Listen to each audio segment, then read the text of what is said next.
raconter un petit peu l'histoire de notre belle demeure du XVIIIe siècle. Et puis, vous avez donc, quand vous êtes venus, les anciennes écuries du château. Chambre supérieure avec vue sur la terrasse des Tilleuls où nous allons descendre dans quelques instants.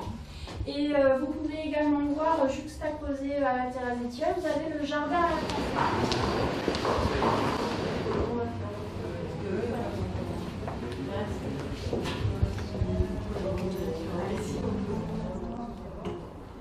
Par ici, mesdames, messieurs, s'il vous plaît. Historique, on est plus sur de la modernité quand même.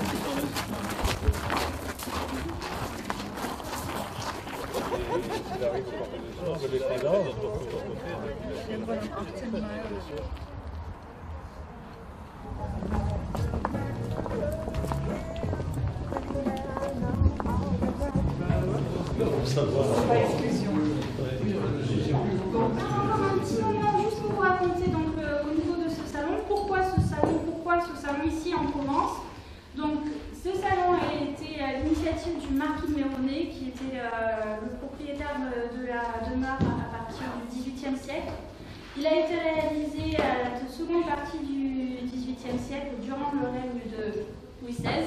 C'est pour ça que c'est le salon Louis XVI. Et donc, en fait, c'était le style parisien. Et il voulait reproduire en fait en Provence le style parisien. C'est le seul salon de ce style-là en Provence et dans la région PACA. En fait, c'était sa volonté de pouvoir un petit peu, comment dire ça, frimer. Voilà, frimer véritablement avec ce salon, d'apporter le style parisien. Et vous avez beaucoup de stucs dorés pour reproduire la dorure qu'il y avait beaucoup à Paris à cette époque. Voilà. Donc, vous êtes dans un salon du XVIIIe siècle, donc je vous laisse apprécier votre repas et puis toute l'équipe et Monsieur Zantier vous souhaite un très bon déjeuner parmi nous. Merci. Je vous en prie. Juste pour information ici, donc nous parlons français, anglais, espagnol, arabe, chinois, par moi-même.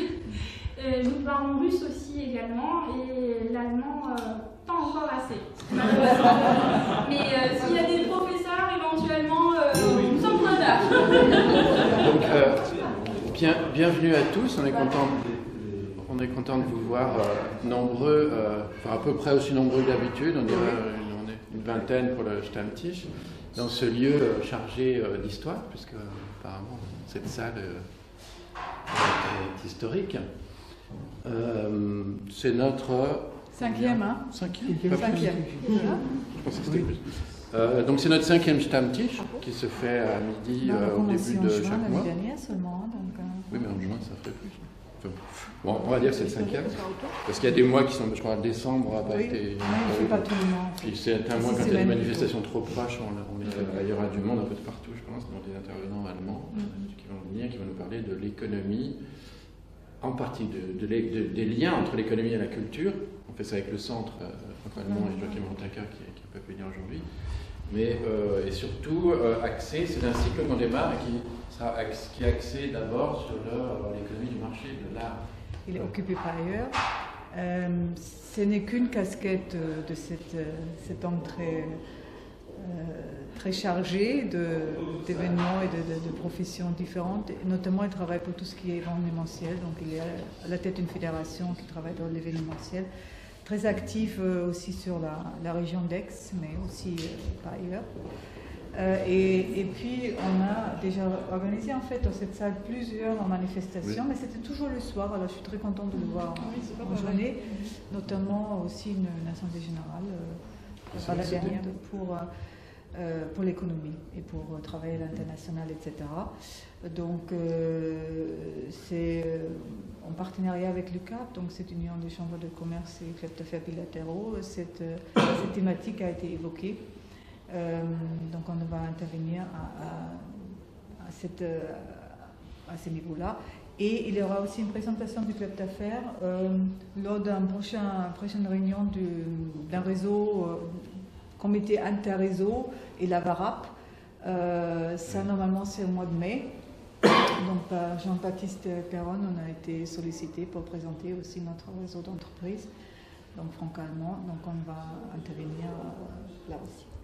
Donc c'est juste pour vous dire que bon, il y a des choses qu'on organise nous-mêmes, mais on intervient aussi à d'autres manifestations, toujours dans le but effectivement d'étoffer les réseaux, de se faire connaître. Et puis c'est sympa aussi parce que les gens aussi qui viennent vers nous pour qu'on intervienne. Donc quelquefois ça fait du bien de chercher aussi par certaines personnes et pas toujours travailler dans l'autre sens. Voilà. Je voulais aussi juste toucher un mot, parce que ça m'y fait penser. Il y a eu une rencontre, ça s'est passé à Paris, j'ai participé, entre une rencontre organisée par le club d'affaires de Düsseldorf, auquel différents clubs d'affaires, Toulouse, Cholet, Poitou-Charentes aussi, hein. Düsseldorf, Poitou-Charentes, ont participé à Paris avec Emmanuel Macron, entre autres, et une rencontre avec le ministère de l'économie de Nordrhein-Westfalen et le ministère de l'économie français, qui s'est passé à Paris, la maison des aviateurs. Je ne sais même plus exactement comment ça s'appelle. Le cercle des aviateurs. Non, le cercle des aviateurs. Dans le 16e arrondissement. C'était une belle manifestation qui était intéressante puisque ça a fait parler entre autres du réseau des clubs d'affaires auprès du ministère, auprès du Land aussi, Nordrhein-Westfalen, etc. Et voilà, je trouve que c'était organisé surtout par René Galano-Bocage, qui est la présidente de Düsseldorf, qui s'est beaucoup investi dedans, et c'était une très bonne communication pour l'ensemble du réseau des clubs et pour montrer un peu leur importance, puisque c'est l'initiative de Düsseldorf qui a organisé en fait cette rencontre quasi ministérielle. En fait. Il y avait des gens intéressants, c'était un peu prestigieux, mais voilà, je trouvais que l'avantage c'était quand même de bien faire parler du rôle des clubs d'affaires franco-allemands en France, en Allemagne, et de leur implication dans les relations franco-allemandes dans les deux pays, en fait.